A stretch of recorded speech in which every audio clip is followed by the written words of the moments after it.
Good morning and welcome to Face the Nation. As the country wraps up year-end business and prepares for the holidays, there is once again a crisis at the U.S.-Mexico border. Typically, the influx of migrants seeking a better life in the U.S. comes during the warmer weather, but a pandemic-era rule that allows migrants to be expelled on public health grounds is set to end Wednesday. That rule is called Title 42. That's putting added pressure on border cities like El Paso, Texas, and Yuma, Arizona, where states of emergency have been issued, as well as in cities like Denver and New York, where border state governors have been sending those migrants. And we begin with West Virginia Democratic Senator Joe Manchin. He is in Charleston. Good morning to you, Senator. Good morning, Margaret. How are you? I'm doing well. I'm glad you could join us. You wrote this letter to President Biden this week saying there would be a complete loss of operational control at the southern border once Title 42 ends in about 3 days. So what more can the administration be doing, and what can Congress deliver in the coming days? Well, let me just say we have a crisis at the border. Everyone can see that. I think everyone realizes that something has to be done. 42 needs to be extended until we can get really, truly immigration reform.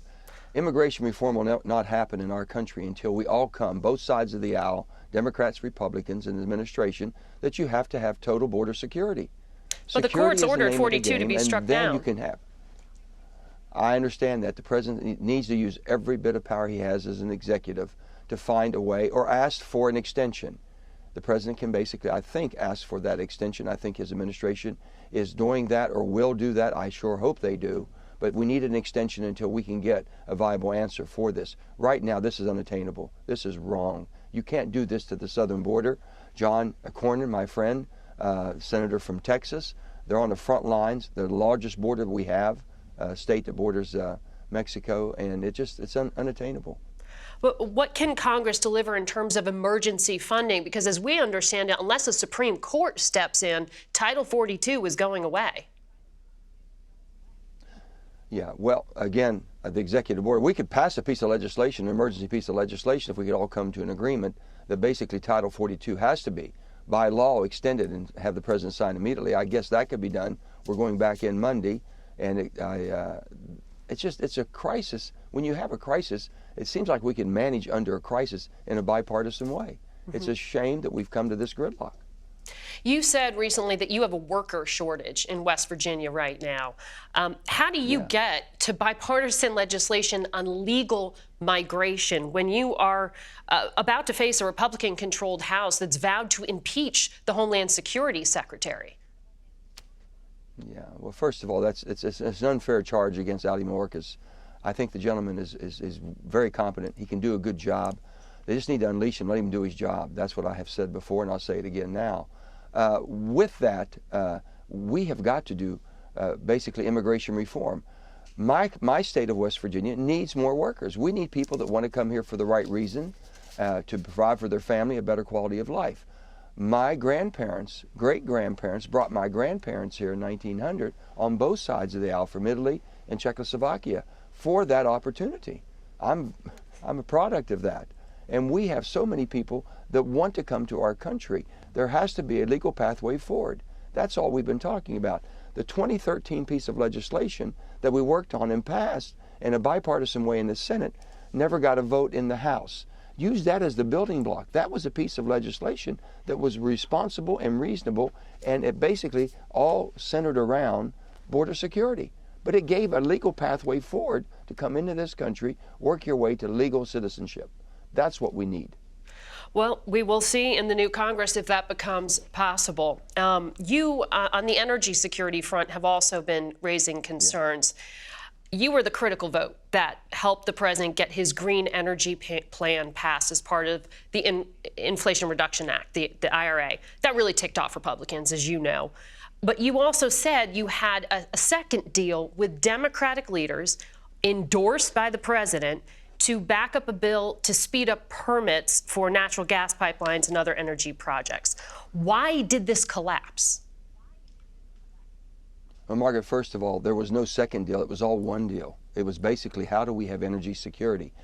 First of all, the IRA is a historic bill, the Inflation Reduction Act, and so is in the bipartisan infrastructure bill, which has about $100 billion of energy concerns in that me and my staff and the Energy Committee worked on. We wrote the bill, basically the IRA portion of that bill as far as the energy. But you know, when you talk about inflation reduction, it brings down drug prices. It brings down basically insulin prices, life-saving insulin. It brings down healthcare costs. It does all those things. But on top of that, we need more energy in the market. I know it's been touted as a Green Deal or this. That's the farthest thing from the truth. It is a bipartisan energy security. You cannot be the superpower of the world if you don't have energy independence. And energy independence means energy security and national security. That piece of legislation that we wrote and worked on basically takes a double path, 10 years, certainty that we're going to have fossil fuel, the horsepower that runs our country, the cleanest in the world. We don't have to go to Iran, the most prolific terrorist supporters in the world. We don't have to go to Venezuela, who has very little oversight on the environment. We can produce the fossil in this country to be totally independent and help our allies with the cleanest fossil in the world. And while at the same time, we're investing records amounts, investments. We're not spending and throwing money at it. We're investing it to bring the new technology for the future of the world. That's what that bill did. That's a very important piece of legislation. Right, but you were trying to get permitting for drilling and projects sped up with this other bill. And 10 Democrats voted against the permitting bill. Only 7 Senate Republicans did vote with you. Have you talked to the president about trying to revive it? It has to be passed sooner or later. Everyone knows that.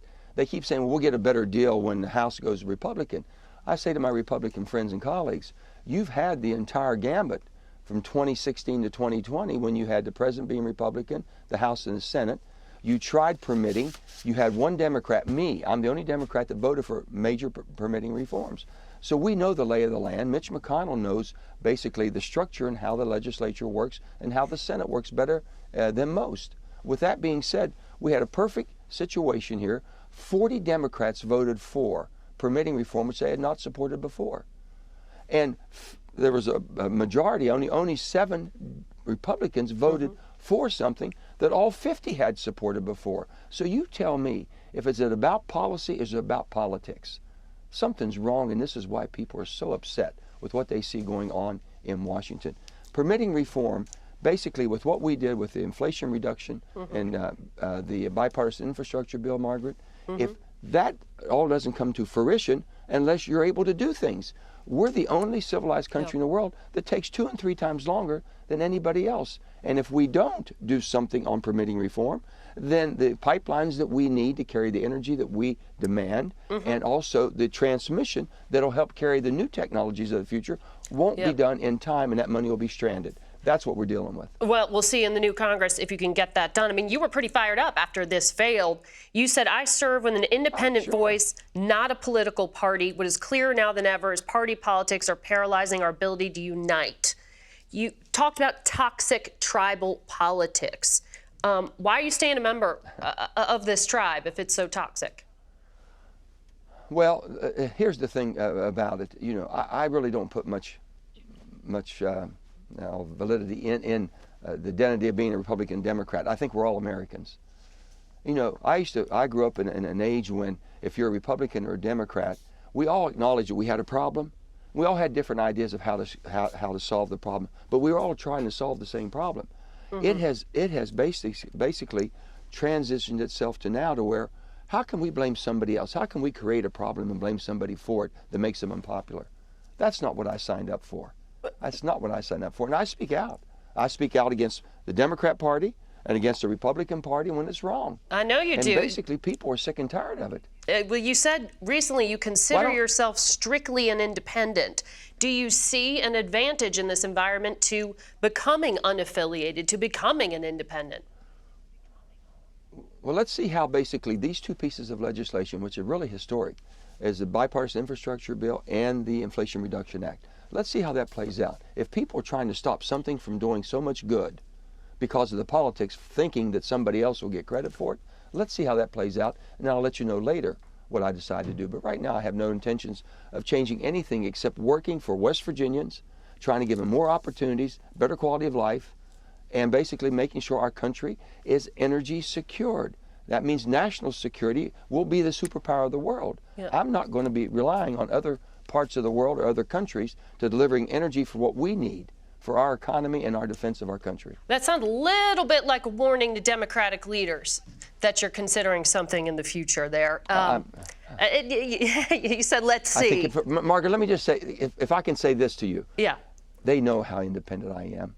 The D does not saddle me to everything the Democrats want to do is what's right. I don't think the Democrats have all the answers. I don't think the Republicans are always wrong, and vice versa. I don't look at things that way. Where I come from is basically, how do I survive and make it better and a quality of life that we can extend to more people? That's it. And if the Republicans have a good idea and I like it, I'm with it. And if I'm the only Democrat, which I've been many times, I feel very comfortable. I can come home and explain it. On the other hand, you got to speak truth to power.